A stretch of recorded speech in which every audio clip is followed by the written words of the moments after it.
Yaqinda uy hayvonlariga pasport olish majburiy degan qonun chiqyapti va shunda menda bir savol uyg'ondi. Bu savolga javob berishlari shart emas. Bu prosta menda uyg'ongan savollar.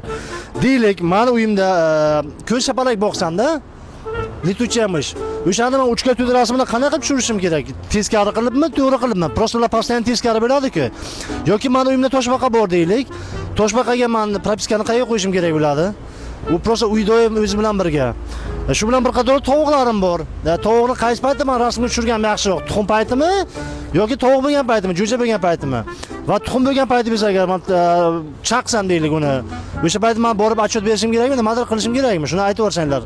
Undan tashqari baliqlarim bor bir ikkita.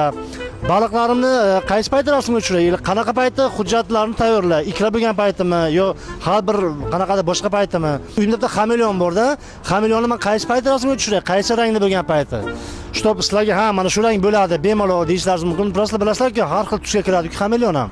Uyimda deylik men cho'chqa boqaman desam, uni millati qanaqa bo'ladi? Harromi bo'ladimi? Ko'chadagi et mushuklarni agar egasi bo'lmasa, ularga pasportni kim olib beradi? Ular bomsh hisoblanadimi shunda? Va aytgancha, qo'ylarga pasport olishda ularni qaysi paytda rasmga tushirish kerak? Junni olgan paytimi yo junni o'sgan paytimi? Junni olgan paytda vaqt o'tib junni o'sib ketsa, o'sha uni taniy olasizlarmi yo'qmi?